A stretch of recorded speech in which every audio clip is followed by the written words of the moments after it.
Nous allons donc continuer. Donc, c'est la dernière partie concernant les lipides. Donc, nous allons entamer les plasma halogènes dans un premier temps. Et pour continuer, en fait, les glycérophospholipides, parce que c'est une petite partie qui, si je puis dire, peut faire partie des glycérophospholipides. Cependant, je les ai mis à part, les plasma halogènes, pour que vous ayez une idée sur le fait que c'est quand même un chapitre à part. Qu'est-ce que c'est que les plasma halogènes? On les appelle éthers-phospholipides, vous allez savoir pourquoi. Et ils font partie de la famille des phospholipides. Pourquoi phospholipides? Parce qu'il y a un groupement phosphate et en fait, ils peuvent appartenir aux glycérophospholipides. Dans la mesure où l'alcool ici est également du glycérol, mais la différence par rapport aux glycérophospholipides, au niveau desquels le premier carbone du glycérol et le deuxième carbone du glycérol sont des acides gras, ici, le premier carbone n'est pas un acide gras, c'est un alcool gras. Et la liaison s'appelle vinyl-éther, donc c'est pour ça qu'on les appelle éthers phospholipides. Pourquoi phospholipides? Parce qu'il y a un groupement d'acide phosphorique qui est lié au carbone numéro 3 du glycérol. Donc, si on regroupe, alors le deuxième carbone, c'est un acide gras, le troisième, c'est un phosphate, lequel est associé à un alcool, qu'il soit azoté ou non. Alors, les plasma halogènes les plus abondants dans l'organisme, c'est les plasma halogènes avec un groupement choline qui sont très très retrouvés au niveau du cœur et ceux avec un groupement éthanolamine au niveau du cerveau. Un plasma halogène assez intéressant, c'est le PAF-acétaire, c'est le facteur d'agrégation plaquettaire qui appartient également à cette famille, mais là encore une différence, il y a l'alcool gras en première position, mais le deuxième carbone ne contient pas un acide gras, mais c'est de l'acide acétique. Voilà, ici, ce que l'on appelle plasménylcholine, regardez la choline, donc l'acide phosphorique relié à la choline, on l'appelle plasménylcholine, toute cette molécule. Donc le premier carbone, le premier OH du glycérol est relié à un alcool, c'est la liaison éther. Le deuxième, c'est un acide gras. Et puis enfin, vous avez la phosphocholine ou la phosphoéthanolamine. Alors ce sera la plasménylcholine ou plasményléthanolamine. Voilà. Donc ce sont des molécules qui sont retrouvées dans les tissus, les organes où il y a une respiration importante. Alors, voilà le PAF, le facteur d'agrégation plaquettaire. Regardez l'alcool en position 1. Le deuxième n'est plus un acide gras, mais c'est de l'acide acétique. Ça reste quand même un acide organique. Et puis en troisième, le carbone numéro 3, il est lié à de la phosphocholine. Voilà, c'est le PAF, le facteur d'activation des plaquettes. Donc, il provoque une agrégation et une contraction des fibrolyses, vasodilatation et des réactions inflammatoires assez intéressantes. Maintenant, je laisse de côté donc les plasma halogènes et je passe à la classe des lipides ou des composés à caractère lipidique, ce qu'on appelle les lipoïdes. Ces lipides sont insaponifiables, il n'y a pas d'acide gras dans leur composition, mais ils appartiennent, vous allez me dire pourquoi ce sont des composés lipidiques. Effectivement, ce sont des composés lipoïdes parce qu'on les classe avec les lipides, parce qu'ils sont insolubles dans l'eau et ils sont solubles dans les solvants organiques. Alors, une molécule de base, c'est l'isoprène. Voilà, cette molécule, c'est l'isoprène qui est un butène, si vous voulez. Regardez, il y a 4 carbones, le 1, le 2, le 3, le 4, le 1, le 2, le 3, le 4, et vous avez une double liaison en position 1 et en position 3, donc c'est un butane, butène, butadiène, d'accord? Donc, butadiène, diène 1,3, avec un groupement méthyle en position 2. Donc, c'est le 2-méthyl, buta 1,3-diène. En fait, c'est un pentane. Diène, il y a 5 carbones en tout, mais avec de doubles liaisons. Alors, le motif donc de base, c'est toujours l'isoprène. Et une molécule d'isoprène, C5H8, va former une polymérisation de cette molécule N pour donner ce que l'on appelle les terpènes.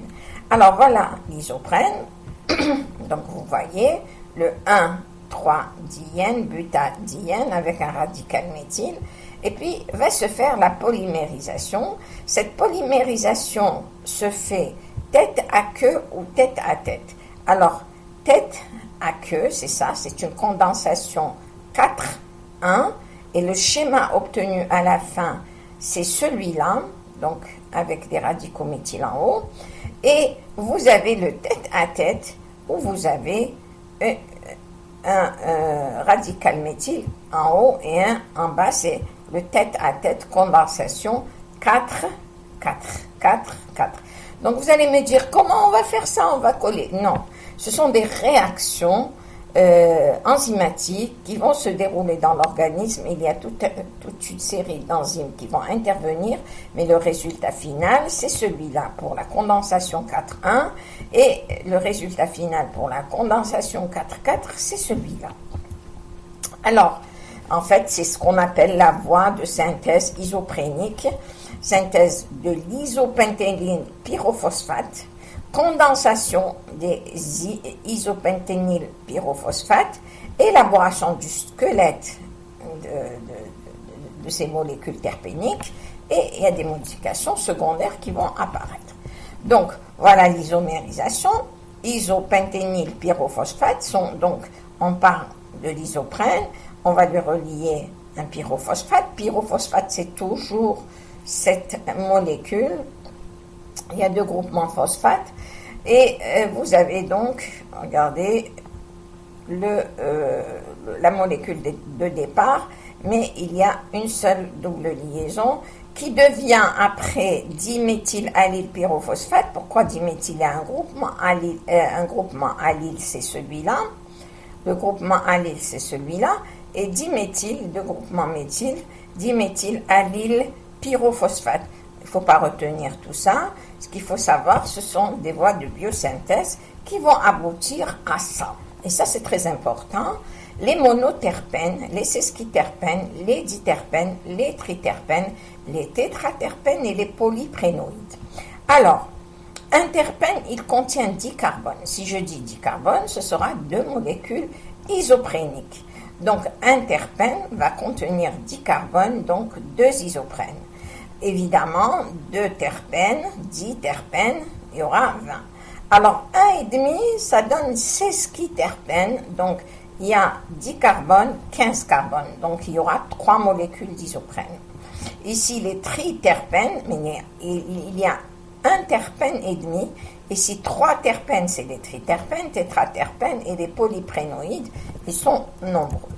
Alors, la formation du squelette, regardez, les sesquiterpènes, vous avez sesquiterpène C30, donc regardez ce que j'ai écrit.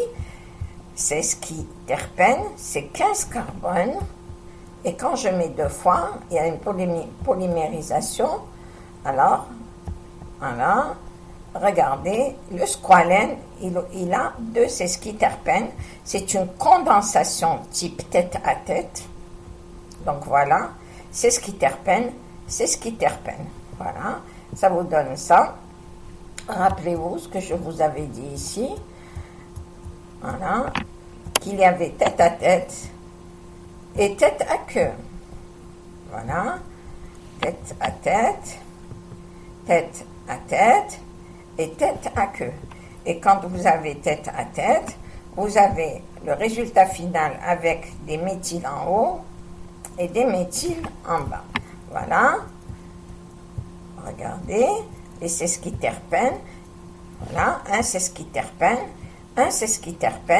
et vous avez condensation tête à tête et vous avez donc la moitié d'un côté et l'autre moitié avec des méthyles en bas.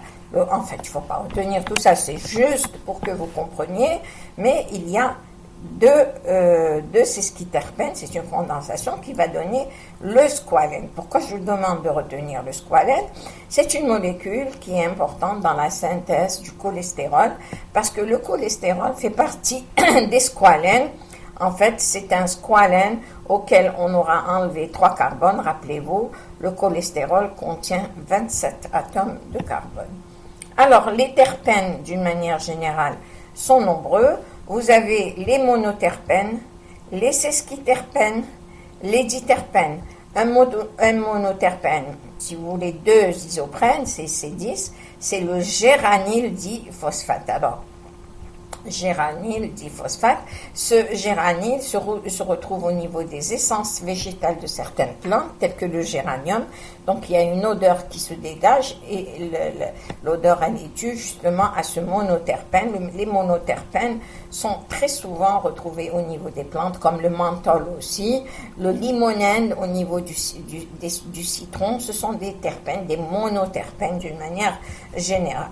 Les stéroïdes, regardez, ils partent, en fait, il y a 3 isoprènes, c'est 15, et les stéroïdes vont dériver de cette molécule sesquiterpène, et vous avez, bon, le farnésyl diphosphate, c'est C15, ensuite vous avez du farnésyl, ici, le géranyl diphosphate, vous avez C20 diterpènes.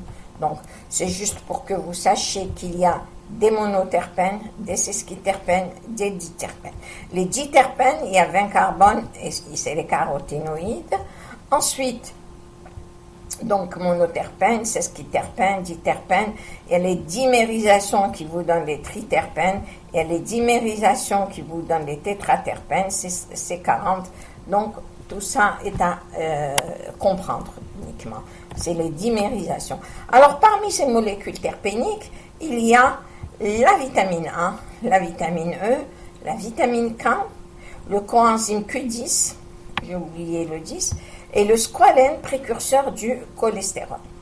Alors, les propriétés biologiques sont nombreuses, biologiques ou pas d'ailleurs, odoriférantes, donc il y a une odeur, et il y a un rôle antiseptique, anti-inflammatoire, fongicide. Fongicide, ça veut dire qui tue les champignons, anti-infectieux d'une manière générale, et sont utilisés en phytothérapie, c'est-à-dire le traitement par les plantes.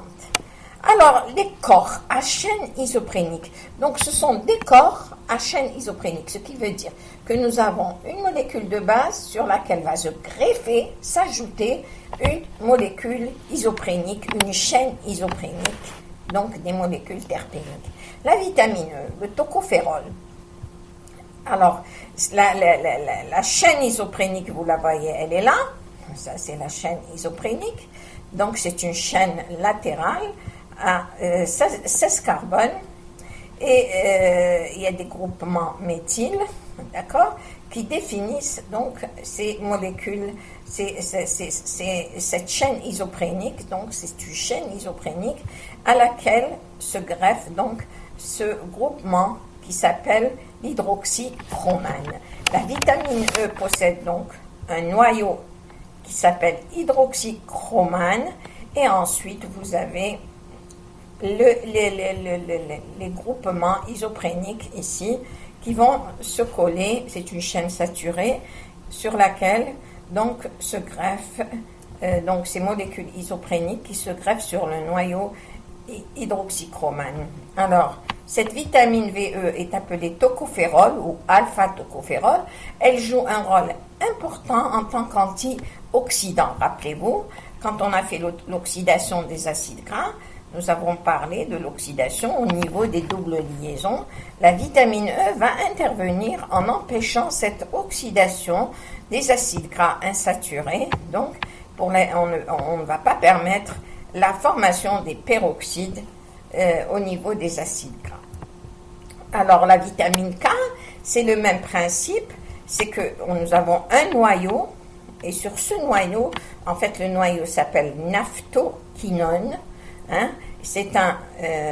Il dérive du naphtalène et de la paraquinone et on obtient cette molécule naphtoquinone.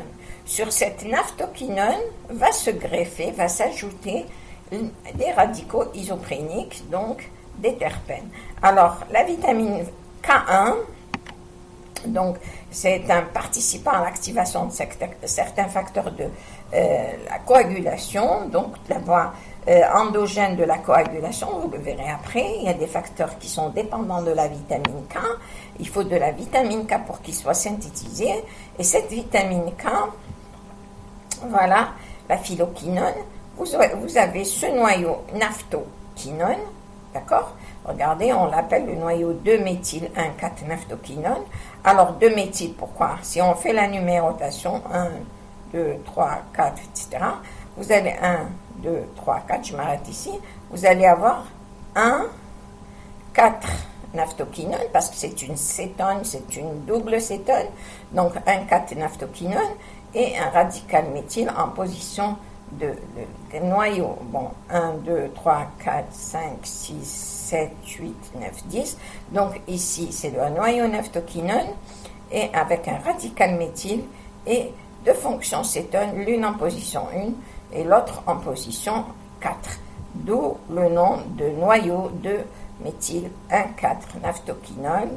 Et là aussi, la même chose, sauf que là, c'est la vitamine K1 et là, c'est la K2. Elle est retrouvée au niveau des végétaux, alors qu'ici, elle est retrouvée au niveau des bactéries. Alors ici, c'est un diterpène, alors qu'ici, c'est plusieurs molécules isopréniques. Il y a 4 à 13 unités isoprènes, alors que celle-là, la vitamine de synthèse, c'est la K3, il y a 0 unité isoprène, c'est le noyau naphtoquinone qui est important pour la vitamine K3.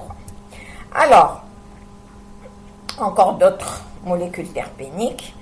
Je ne rentre pas trop dans le détail, les caroténoïdes, bon, ce sont des tétraterpènes, donc il y a 40 normalement, 40 carbones. Il y a les l'ubiquinone. L'ubiquinone, c'est le coenzyme Q10. Il constitue, c'est un constituant de la chaîne mitochondriale. Donc voilà, le coenzyme Q10, où vous avez N égale à 10, donc 10 unités d'isoprène, d'accord? Et puis enfin, les stéroïdes. Les stéroïdes, donc, avec le fameux noyau stérane que l'on a vu. Et parmi les stéroïdes, nous avons, bien sûr, essentiellement le cholestérol, les acides et les sels biliaires, les stéroïdes hormonaux et la vitamine D que l'on a déjà vu. Donc, voyons donc le noyau du cholestérol. On l'a déjà vu, mais il est synthétisé à partir du squalène. On le verra en métabolique quand on fera la synthèse du cholestérol. Ensuite, vous avez les dérivés du cholestérol, c'est-à-dire les molécules qui vont être produites à partir du cholestérol. Donc, s'il n'y a pas de cholestérol, on ne va pas avoir ces produits, ces molécules. Et parmi les molécules qui sont synthétisées, vous avez les hormones stéroïdes, la vitamine D et les sels biliaires. Alors, parmi les hormones stéroïdes, à partir donc du cholestérol, vous avez la cortisone, la progestérone, la testostérone, le stradiol, et vous avez la vitamine D et les sels biliaires. Alors, les sels biliaires, vous avez l'acide cholique sur laquelle, alors la molécule d'acide cholique, c'est celle-là. Et sur cet acide cholique, il y a deux acides aminés qui vont être différents, la glycine et la taurine. La taurine est un dérivé de la cystéine. La cystéine est un acide aminé qui fait partie des 20 acides aminés que l'on connaît, et la taurine va dériver donc de cette cystéine. Et quand la taurine sera greffée à l'acide cholique, on aura le taurocolate, et quand c'est de la glycine, le glycocolate. Le glycocolate et le taurocolate sont les sels biliaires, d'accord? Et là, c'est de l'acide biliaire, l'acide cholique. Donc, ce sont des acides biliaires conjugués. Ils interviennent dans l'émulsion des lipides pour l'absorption donc des lipides qui sont très très importants, ces sels biliaires. Donc, on les verra ensuite après quand on fera la dégradation aussi du cholestérol. Alors, une deuxième partie des lipides, des dérivés lipidiques, lipoïdes, ici ce sont des écosanoïdes. Les écosanoïdes, je vous l'ai dit, ce sont, écosa c'est 20 carbones, alors ce sont des hormones locales, donc elles vont être synthétisées à partir en fait de l'acide arachidonique. Alors, vous avez d'une part les prostanoïdes et d'une autre part les leucotriènes. Alors, deux grands groupes. Les prostanoïdes, vous avez les prostaglandines, les prostacyclines et les thromboxanes. Et le leucotriène, c'est un autre groupe. Alors, ce qu'il faut retenir dans les leucotriènes, c'est que leucocyte, triène, 3 doubles liaisons. Donc, c'est ce qu'il faut retenir.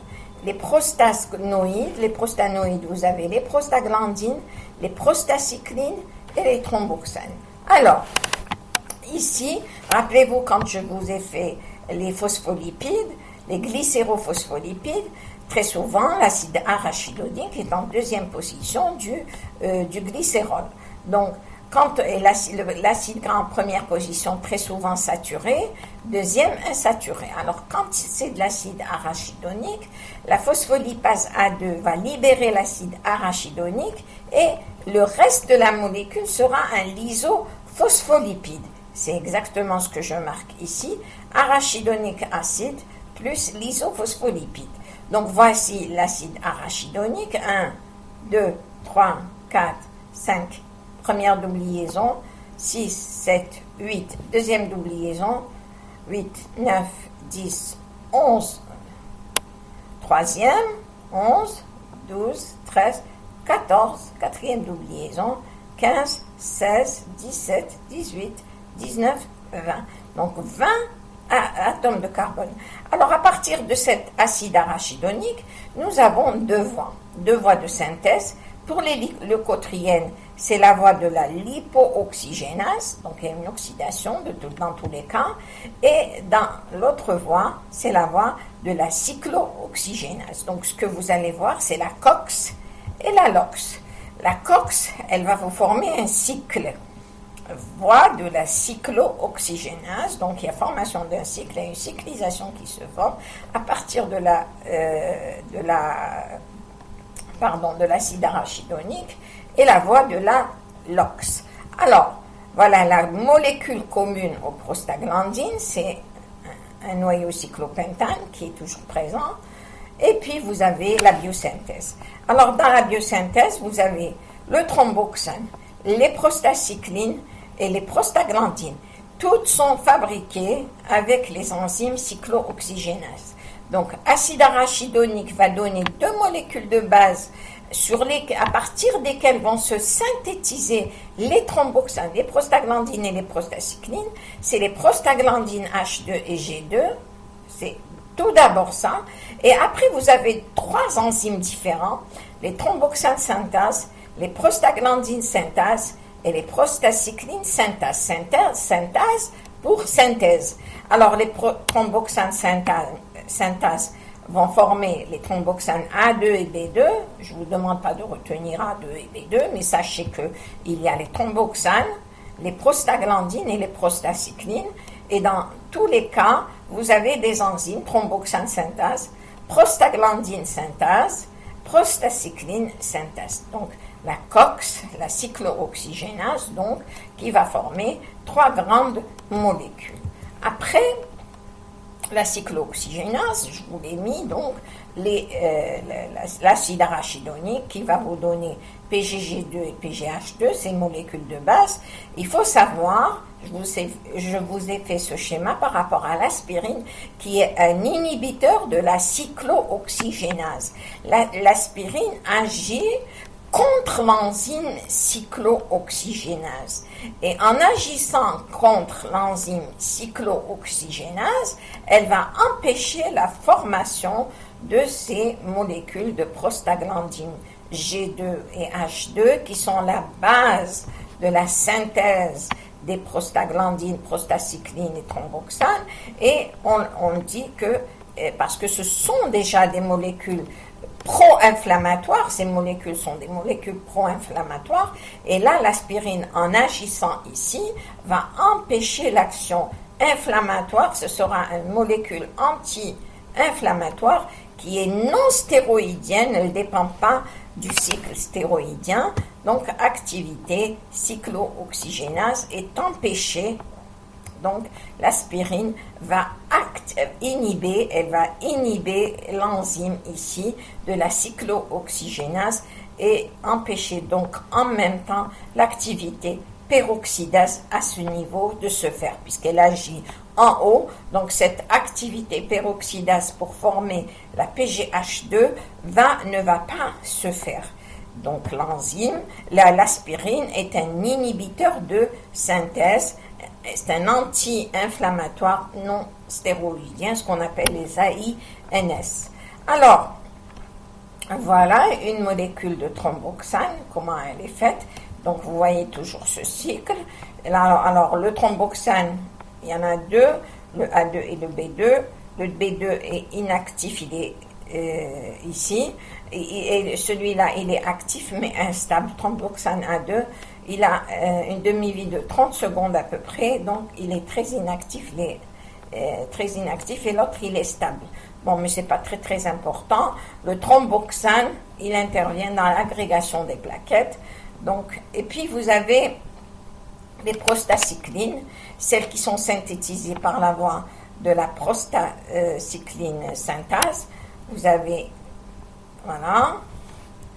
Vous avez aussi les prostaglandines EDF, vous avez la PGE2 synthase et la PGD2 synthase. Donc ça, c'est pas à retenir, juste à retenir que ce sont des médiateurs essentiels de l'inflammation. Ils sont pour l'inflammation, ils donnent des inflammations, d'accord? Et ce sont aussi des utérostimulants, ils déclenchent le travail au moment de l'accouchement, d'accord?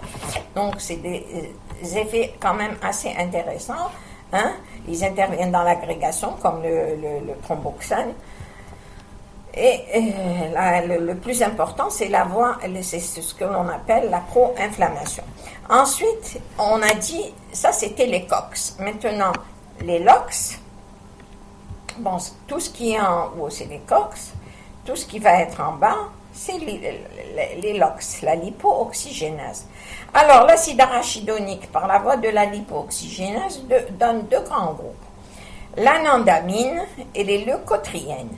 Alors, l'anandamine, je vous le dis tout de suite, elle n'est pas très intéressante parce que de toute manière, c'est un dérivé de la marijuana. C'est une drogue qui est utilisée pour endormir les gens, pour donner une sensation d'euphorie, de bien-être, etc. Mais les leucotriènes sont des molécules assez intéressantes. Voilà.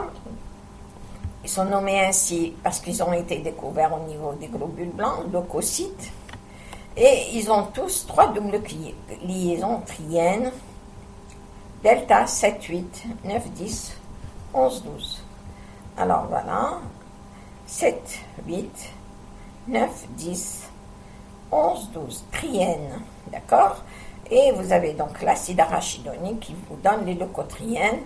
Les leucotriènes B4, les leucotriènes C4, D4, E4.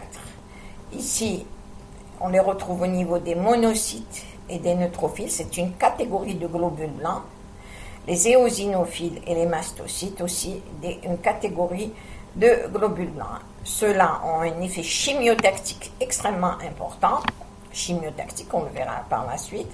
Et là, ce sont des bronchoconstricteurs assez intéressants aussi sur le plan biologique. Alors, voilà, l'anandamine, c'est même pas la peine de retenir, mais il dérive de l'acide arachidonique, voilà, l'anandamide, c'est un analgésique qui donne de l'euphorie, de la détente, difficulté à penser, à mémoriser, c'est-à-dire qu'en fin de compte, on n'arrive plus à réfléchir correctement, il y a juste une euphorie. C'est un produit actif du cannabis ou de la marijuana. Alors, la dernière partie des lipides que l'on va voir, ce sont ces lipoprotéines, ces grandes macromolécules qui ont été donc qui sont utilisés pour le transport des lipides. Je vous avais dit que les lipides étaient difficilement transportables à cause de leur insolubilité dans le plasma. Donc, l'artifice que l'on utilise pour les faire transporter, ce sont des protéines. Donc, dans le plasma, il y a une association de lipides, donc non polaires, et des lipides amphiphiles à des protéines. C'est ce que l'on appelle le complexe lipoprotéine. Alors, il y a 4 grands groupes de lipoprotéines qui ont été identifiés. Nous avons dans l'ordre de leur densité, d'accord, les chylomicrons, les VLDL, les LDL et les HDL. Les chylomicrons, ils dérivent de l'absorption intestinale essentiellement des triglycérides, triacylglycérol. Les VLDL, very low density, lipoprotéines, de très faible densité. Nous allons de la plus petite densité jusqu'à la plus grande densité. Alors, les LDL représentent les low density lipoprotéines. Elles ont une faible densité, c'est l'étape finale du catabolisme des VLDL. Et enfin, les HDL, une haute densité, high density lipoproteins, les lipoprotéines de haute densité et qui sont impliquées dans le transport du cholestérol et dans le métabolisme des VLDL et des chylomicrons. Alors, comment on les a classés ainsi? Et c'est essentiellement à partir de l'ultracentrifugation de flottation.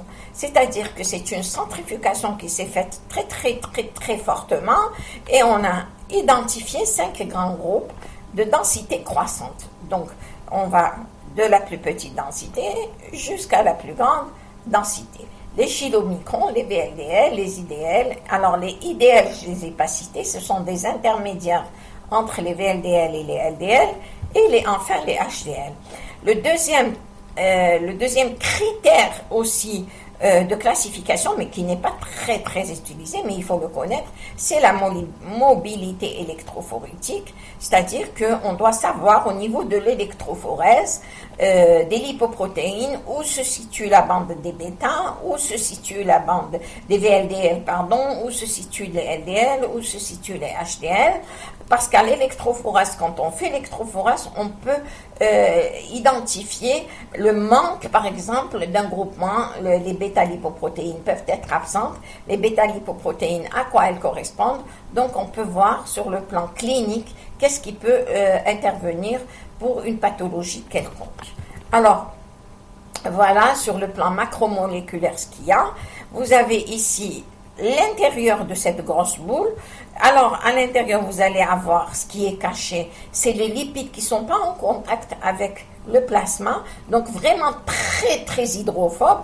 C'est le cholestérol estérifié, bien sûr, des triglycérides aussi, les lipides insaponifiables, ils vont être à l'intérieur, et tout ce qui est à l'extérieur, ce sont en général les molécules amphiphiles, par exemple le cholestérol libre avec son groupement OH libre qui peut être au contact avec de l'eau, les phospholipides où vous avez des groupements phosphocholine, étalonamyle, donc toute cette partie qui est polaire, les protéines, enfin les protéines, la polypoprotéine, donc ça ce sont des parties protéiniques qui sont au contact et elles ont un rôle, c'est le transport de ces lipides, donc ces lipides qui vont se trouver à l'intérieur et en surface de ces macromolécules. Alors voilà l'ultracentrifugation. Nous allons avoir une classification chylomicron, VLDL, IDL, LDL et HDL. Alors qu'est-ce qui se passe? Vous avez un diamètre qui va du plus grand vers le plus petit et une densité de la plus petite densité vers la grande densité. Voilà la densité, ici 1,006, ici 1,063, donc de la plus petite vers la plus grande, et ici le diamètre, il est grand, c'est l'inverse, on part d'une grosse molécule vers de toutes petites molécules. Donc les diamètres ici sont de 75 à 100, alors qu'ici ils sont autour de 7 à 12. Donc, regardez, vous avez les chylomicrons, les VLDL, les LDL et les HDL Donc, et là, ce sont des protéines qui sont déposées parce que la centrifugation entraîne beaucoup de choses qui se déposent parce qu'elle est très très forte. Mais néanmoins, ce qui nous intéresse, ce sont ces parties de lipides, composées de lipides et de protéines. Ici, il n'y a que des protéines. Alors, comment vont se classer ces lipoprotéines? Regardez la densité. On part de 0,99 au niveau des kilomicrons. On arrive à 1,125, 1,21 de la plus petite densité et on avance jusqu'à la plus grande densité. Et je vous ai dit qu'on partait ici de la plus petite vers la grande, mais la surface, le diamètre, on part du plus grand, c'est l'inverse, vers les plus petits. Je ne l'ai pas marqué ici, mais en même temps, et ça c'est très important, il y a une partie protéique, une partie lipidique. Alors si dans les kilomicrons, le diamètre est très important, c'est parce qu'il y a en fait 98% de lipides, 98% de lipides, et là, vous avez 50% de lipides. Et contrairement à l'inverse, vous avez 2% de protéines au niveau des kilomicrons, alors qu'ici, on monte à 50. Donc, au fur et à mesure que la densité augmente, la partie protéinique augmente. Donc, au fur et à mesure que la partie protéinique augmente, la partie lipidique diminue et en même temps, la surface, le diamètre, de la molécule va diminuer. Alors, de quoi sont constitués les kilomicrons? Essentiellement de triglycérides, essentiellement d'origine alimentaire, les VLDL, les deux, donc triglycérides toujours, et vous avez ensuite des triglycérides qui commencent à diminuer en faveur du cholestérol au niveau du LDL. Et puis enfin, ici, les phospholipides. PL, c'est les phospholipides. Donc, nous partons des molécules les plus hydrophobes vers les plus hydrophiles. Et les protéines porteuses, les apolipoprotéines, les principales, pour chaque classe, les kilomicrons, j'ai marqué la B48, les VLDL et les IDL et les LDL, c'est la B100 essentiellement. Et puis enfin, les HDL, c'est la A1, la A2. D'accord? Alors, je répète encore une fois, les kilomicrons, la source, c'est les intestins. Après le VLDL, vous avez le foie, bien sûr, synthèse hépatique. Et vous voyez les densités qui augmentent et les diamètres qui diminuent. Et les composés qui changent, TAG, triacylglycérol, et puis en faveur des phospholipides au niveau des HDL, il y a du cholestérol, et ici des phospholipides aussi. Donc le cholestérol commence à apparaître au niveau des LDL. Voilà. Et en mobilité électrophorétique, voilà ce que ça donne. Au niveau du dépôt, c'est les kilomicrons. Les bêta-lipoprotéines qui contiennent les LDL sont ici. Donc, si par exemple, vous avez cette partie qui va manquer au niveau de l'électrophorèse, vous saurez qu'il y a une A-bêta-lipoprotéinémie, absence, et ça veut dire que les LDL ne sont pas là.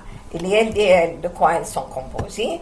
Les LDL, c'est essentiellement du cholestérol. Donc, on peut participer au diagnostic à partir de cette électrophorèse. Les IDL sont là ensuite, les VLDL sont ici, et enfin les HDL, elles sont là au niveau du groupement alpha-lipoprotéines.